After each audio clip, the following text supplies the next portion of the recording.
Pendant 3 mois, nous avons accompagné une quinzaine de foyers dans leur démarche de sobriété, en les amenant à interroger leur mode de vie pour identifier ce qui relève du besoin nécessaire à leur bien-être et ce qui relève du superflu. J'ai décidé de participer parce que du coup, je suis assez sensible à la cause environnementale. Bon, j'ai 3 enfants, donc forcément j'ai le souci aussi que mes enfants puissent grandir dans un monde quand même vivable et agréable. Voilà, donc en fait, ça me semblait intéressant de prendre part à cette initiative. J'ai trouvé que l'initiative était intéressante. Ça permettait, je trouvais, de faire une pause un peu et de réfléchir un peu à nos habitudes de vie, en fait. En fait, à la base, je suis partie sans a priori. Le sujet m'intéressait, mais je ne savais pas trop à quoi m'attendre. Je ne savais pas trop ce que les mots sobriété heureuse voulaient vraiment dire. Je venais un peu challenger mes habitudes. Lors des 6 rencontres, les participants ont pu s'initier à différentes pratiques et développer de nouvelles compétences grâce à des ateliers animés par des acteurs du territoire.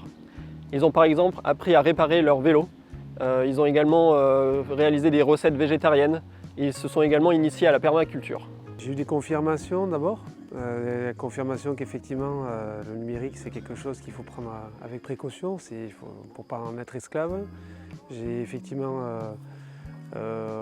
aussi réalisé que finalement renforcer mes modes de consommation en local était capital pour justement lutter contre la folie de globalisation que le monde nous propose. J'ai aussi compris que j'avais des choses chez moi qui ne servaient plus à rien, donc il valait mieux que je les passe ou que je les donne. Voilà, donc pas mal de choses. Et puis surtout, et aussi, j'ai rencontré des gens, et ça aussi c'est super important. C'est bien qu'on pense à la planète, parce que des fois on achète des choses qui nous servent à rien, et vraiment acheter le nécessaire, quoi. J'ai appris des nouvelles, beaucoup d'alternatives en fait. J'ai appris aussi que finalement, je n'étais pas la seule à être dans cette démarche-là, qu'il y a plein d'initiatives qui fourmillent un petit peu partout et que finalement, ça va un peu dans le sens de ce vers qu'on va tous devoir aller à un moment donné, qu'il y a plein d'aides en fait qui existent à droite, à gauche en fait pour nous guider un peu sur ce chemin-là. Et puis surtout, j'ai appris que on avait tous en fait un petit impact, qu'on pouvait tous avoir un petit impact à notre échelle et qu'il ne fallait pas se cacher derrière le fait que les grands pays ne le font pas, alors à quoi ça sert? Je pense qu'on est peut-être une petite goutte dans un grand océan, mais on reste une goutte. Donc voilà, ça m'a un peu rassurée, je dirais, par rapport à ça, le fait de dire que même si c'est pas beaucoup, je peux le faire et qu'on peut tous le faire. Et surtout la consommation. On voyage beaucoup trop en avion, alors qu'on pourrait faire tout ici, parce que nous, on a de la chance. Là, on a la mer, la montagne à côté de chez nous, enfin, presque. Et voilà, on peut faire avec ce qu'on a. Finalement, moi, j'étais pas catastrophée. Je me dis, en fait, ça nous permet de comprendre comment aujourd'hui on en est arrivé à cette situation, mais du coup, sur quel levier on va pouvoir nous agir. Et notamment au niveau de l'agriculture, je ne me rendais pas compte en fait que manger de la viande, du bœuf, surtout dans les grosses productions, c'est énormément de consommation de CO2, de méthane, tout ça, ça contribue au réchauffement. Et en fait, en comprenant tout ça, ça permet de savoir comment toi, à ta petite échelle, tu peux faire en sorte que les choses évoluent positivement. En plus des rencontres, les foyers ont été invités à expérimenter de nouvelles pratiques dans leur quotidien grâce à des défis qui leur étaient lancés. Certains ont par exemple relevé le défi de faire un grand tri dans leur logement. D'autres ont réalisé le défi de venir au travail à vélo. D'autres encore ont réalisé des recettes végétariennes pour des invités. Et ce qui est bien avec ce défi-là, c'est que j'ai découvert de nouvelles actions à mettre en place, notamment sur la thématique du numérique, qui était notre première rencontre. En fait, on a appris un peu l'impact et les retombées du numérique.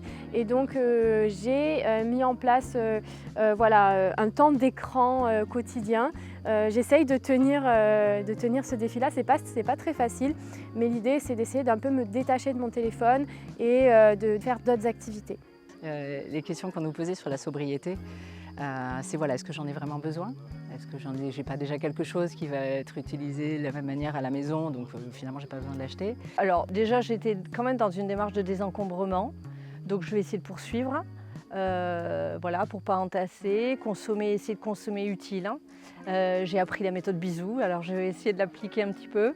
Et puis voilà, réfléchir en tous les cas et puis surtout transmettre en fait à mes enfants le fait que chaque ressource est précieuse, qu'elles ne sont pas là indéfiniment et que c'est aussi la responsabilité de tous de les utiliser à bon escient en fait.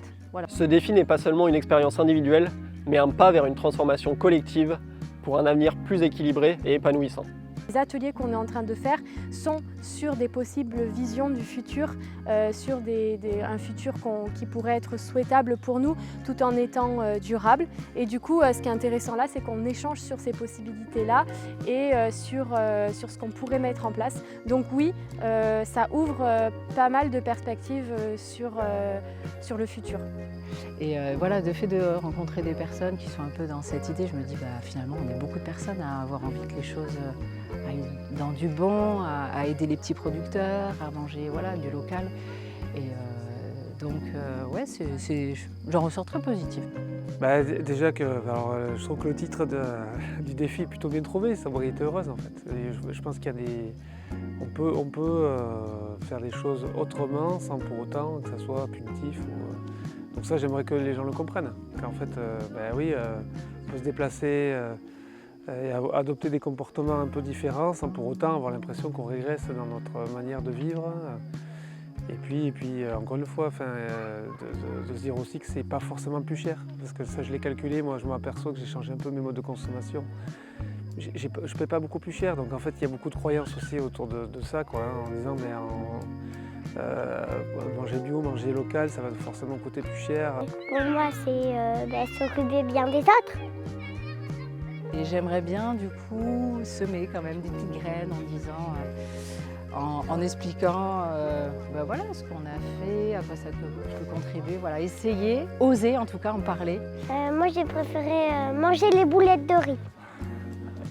Oui. Sobriété, c'est déjà se reconnecter au vivant,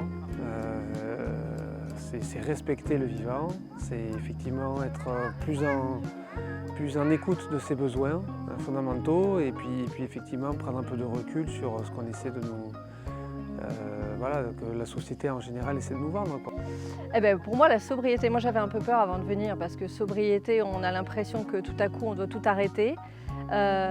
Moi, c'est encore une fois, je trouve que ce qui m'a intéressée et la conclusion que j'en retire, c'est que finalement, la sobriété, elle est propre à chacun, qu'on a tous un chemin à trouver qui est plus ou moins profond et que finalement, tant qu'on est heureux tout en préservant ce qui nous entoure, c'est ça qui compte. Chacun peut le faire à son échelle.